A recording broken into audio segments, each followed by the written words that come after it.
शरीर जो धड़ है वो मनुष्य का है। निकल करके भगवान उसमें से आए खंबे से भक्त का विश्वास रखने के लिए, और उसी समय हिरण्यकश्यपु से युद्ध होने लगा।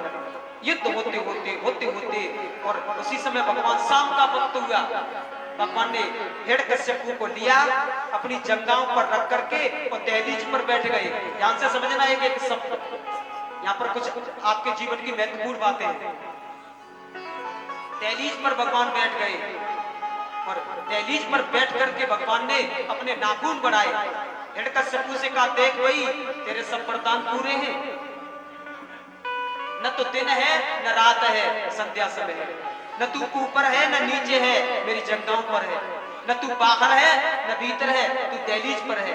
तो देख मैं न तो नर हूं न सिंह हूं न पशु हूं, मेरे हाथ में कोई हथियार नहीं है, और ब्रह्मा जी के बनाए हुए 12 महीनों में से कोई महीना नहीं है। भगवान ने वो लौंद का महीना, पुरुषोत्तम मास, वो अधिक मास उसी साल बनाया था। वैशाख के महीने में डबल वैशाख का महीना बनाया, और पुरुषोत्तम मास में सप्तमी तिथि को बुधवार के दिन भगवान ने उसे हिरण्यकश्यप को मारा। बोले तेरे वरदान सब पूरे हैं? हाँ। और उसी समय भगवान ने नाखून बढ़ाए। भागती हुई गई आदि आई, मत मारो मेरा पति है। लेकिन हिरण्यकश्यपु को देखिए, अंत में विवेक सबके अंदर जागृत होता है। वो कहता है, जन्म जन्म मुनि जतन कराई, अंत राम का यावत नहीं। आज उनके हाथों से मेरा कल्याण होने जा रहा है। तू कहती है छोड़। नाखून बढ़ाए भगवान ने, उसका पेट विदीर्ण कर दिया। पेट विदीर्ण करके और भगवान के हाथों में उसके पाप का महाराज पाप आ गया। अग्नि जलने लगी और भगवान ने वो अग्नि ले जाकर के कूलर और महुआ के वृक्ष से लगा। ध्यान देना मेरे भाई बहन, कूलर और महुआ के वृक्ष से। और सुबह सुबह ब्रह्म मुहूर्त में स्नान करने के बाद पहली बार कूलर महुआ के वृक्ष के नीचे से नहीं निकलना चाहिए।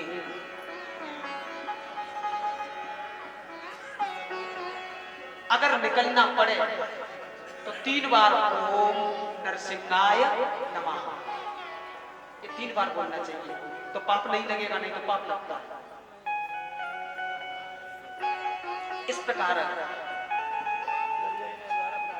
कूलर महुआ से लगा करके प्रहलाद जी को, अब तो सब देवता खड़े स्तुति करने के लिए, लेकिन भगवान तो हडम्बा हडम्बा करके दहाड़ लगा रहे हैं।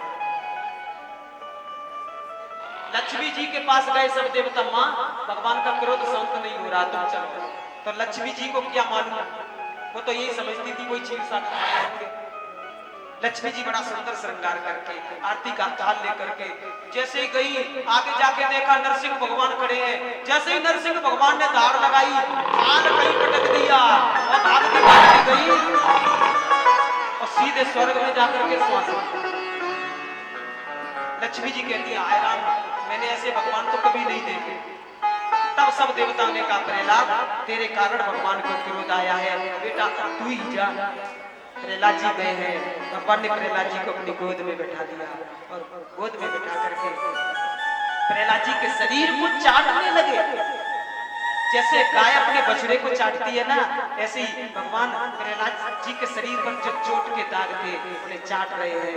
और चाटने के बाद प्रहलाद जी से बोले, वरदान मांग ले वरदान। तब प्रहलाद जी कहते हैं, प्रभु वरदान देना चाहते हो तो एक ही वरदान दे दो। क्या? कि यदि राशीस में कामा परांस्त्वब वरदर सभा कामानाम हृदय संरोहम भवतस्तो दृढ़ेवरम। प्रहलाद जी कहते हैं, प्रभु यदि राशीस में कामान, अगर आप वरदान देना चाहते हैं तो मैं आपसे एक ही वरदान मांगता हूं कि मेरे मन में कभी कुछ मांगने की इच्छा ही जागृत न हो। बस देना है तो ये वरदान दे दो। और प्रभु मेरे पिताजी ने आपके साथ बैर किया है, हो सके तो उनका उद्धार कर देना। भगवान कहते हैं, प्रहलाद तेरे जैसा भक्त जिस घर में, जिस परिवार में, जिस कुल में, जिस वंश में जन्म लेता है, उस परिवार की 21 पीढ़ियां अपने आप तर जाती हैं।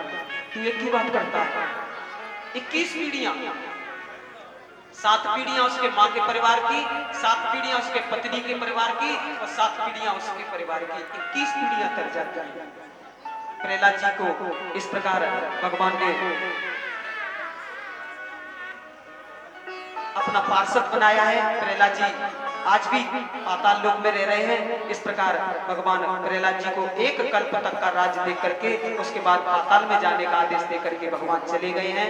और इस प्रकार प्रहलाद जी की कथा का श्रवण किया आप सब लोगों ने, और आज की कथा का यहीं पर विश्राम है।